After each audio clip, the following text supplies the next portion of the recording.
MGM came about because a talent scout actually saw me dancing in a dance school recital.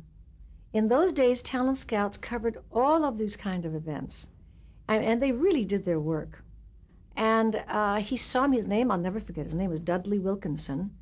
He saw me and thought I had something, obviously, and went backstage and gave my mother his business card and said, the time isn't really right for Rosita just yet. I think at the time I was about 14, something like that, maybe 15.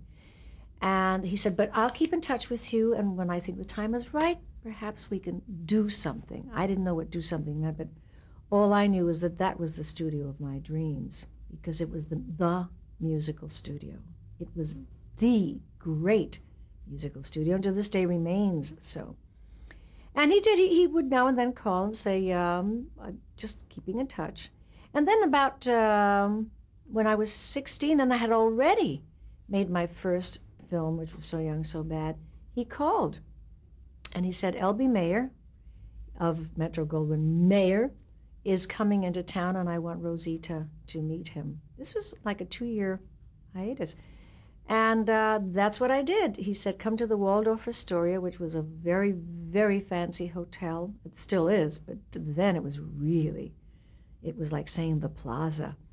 And go up to the penthouse suite. I didn't even know what a penthouse was. I didn't know what the Waldorf Astoria was, because when you were a ghetto kid, you rarely left the ghetto, so I didn't even know what Central Park looked like until I was, much older. And we went there. My mother took me and my then agent, because at that point I was doing little nightclub gigs as a singer-dancer.